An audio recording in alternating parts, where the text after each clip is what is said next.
Quelle drôle d'idée, la mer, la plage, pour parler de fromage. Ben, pas si drôle que ça, parce que je suis ici à Pornic, à l'ouest de Nantes, au bord de mer. À ma connaissance, c'est peut-être la seule fromagerie que je connais située au bord de mer.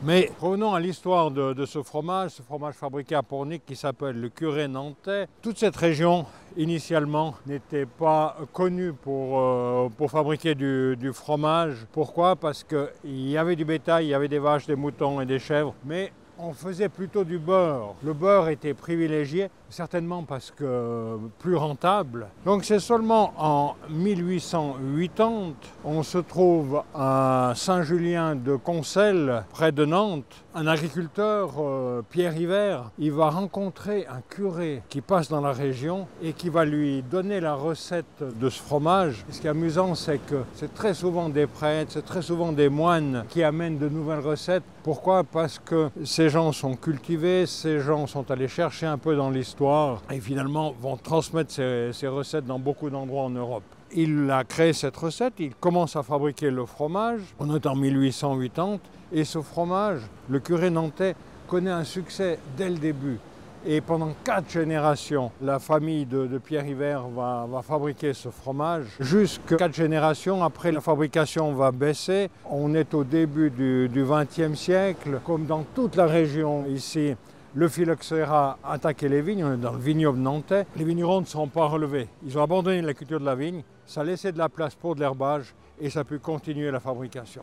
Dans le courant du XXe siècle, la fabrication a diminué pour reprendre après un peu plus tard et devenir aujourd'hui une fromagerie beaucoup plus importante, mais finalement la seule à fabriquer le curé nantais dans la région. Dès que je suis arrivé à Nantes, dès que je suis arrivé à Pornic, dès que je parle fromage, les gens me disent tout de suite « mais c'est le curé nantais que vous allez voir ».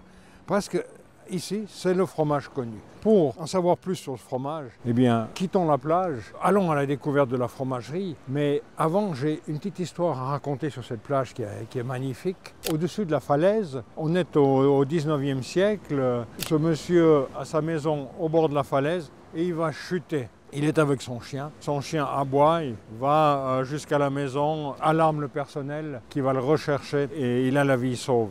Et il avait promis que s'il avait la vie sauve, eh bien, il allait ériger une petite statue en l'honneur de la Vierge Marie. Et c'est chose faite, à 2 pas d'ici, dans la falaise, de les retrouver cette petite statue. Donc au travail, direction la fromagerie pour en savoir plus sur ce curé nantais. Voilà la fromagerie par l'entrée du lait. Imaginez que chaque matin, 6 producteurs fermiers amènent leur lait ici. Spécificité, c'est uniquement le lait du matin. Donc le lait arrive chaud pour être travaillé en cuve. Voilà, je me trouve près des cuves au moment du brassage. Deuxième spécificité de la fabrication du curé nantais. Je vous ai parlé de 6 producteurs. On a 3 cuves. Le lait de chaque producteur n'est pas mélangé. Ils fabriquent d'abord les 3 premiers et puis après ils enchaînent avec les 3 suivants. L'avantage de ça, c'est qu'ils ont la sécurité du lait. Pour chaque tome, ils vont savoir quel est le producteur. Et ce qui est amusant, c'est qu'on pourrait même faire un comparatif avec la fabrication du même jour. 6 fabrications idem, mais des goûts qui peuvent ressortir différents parce que chaque producteur a des vaches qui sont à des endroits différents. Et ça, c'est spécifique à cette fabrication. Intéressant aussi dans la fabrication du curé nantais, c'est un pâte molle, mais il est fabriqué comme un fromage à pâte mi-dure, également comme un fromage à raclette. On présurait pendant une trentaine de minutes. D'écaillage, on a un grain qui fait la grandeur d'un grain de maïs, comme le raclette. Ça, c'est assez étonnant pour un fromage à pâte molle. Ça va être prélevé, pompé et on va passer à la partie inférieure où il sera moulé dans des petits moules. Autre particularité du curé nantais, il est mis en moule. Je vous ai dit que c'est un fromage comme un fromage à pâte mi-dure. Il devrait normalement être pressé. Non, il n'est pas pressé, il est simplement mis en moule comme ça. Résultat, il y a plein de petits trous qui vont se former puisque ce n'est pas pressé. Et quand vous allez le déguster, vous allez voir tous ces petits trous. Le curé nantais, il est fabriqué ce petit format-là, un format rond un peu plus grand et un format carré, mais toujours selon le même procédé de fabrication.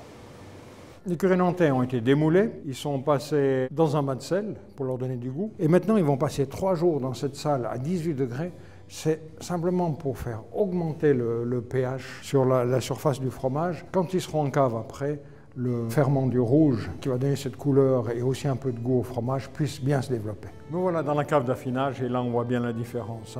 Ceux-ci viennent d'arriver, ceux-ci ont déjà passé quelques temps dans la cave. Particularité, chaque 3-4 jours, ils sont lavés avec ce mélange eau, sel, ferment du rouge, ce qui donne tout de suite une coloration. Et pendant 4 semaines, ils vont rester dans cette cave. Une autre particularité sur ce type de fromage, bien celui-là, l'affinage arrive à la fin. Pour le récompenser, eh bien, il le frottait une fois au muscadet, vin emblématique de la région, et ça va donner aussi un petit goût particulier au fromage. Si cette fromagerie de Pornic paraît grande, mais il y a un grand respect de la recette ancestrale, il y a un grand respect du travail manuel, du lait cru bien sûr. Une autre particularité, c'est qu'ils font du fromage fumé. Quand on fait du fromage fumé aujourd'hui, malheureusement, souvent, c'est de manière industrielle, en ajoutant des arômes de fumage ou en faisant des trempages ou je ne sais pas quoi de chimique. Là, non, on reste à la tradition, un feu, une fumée froide à 17 degrés qui va être diffusée dans le fumoir pour avoir ce résultat-là.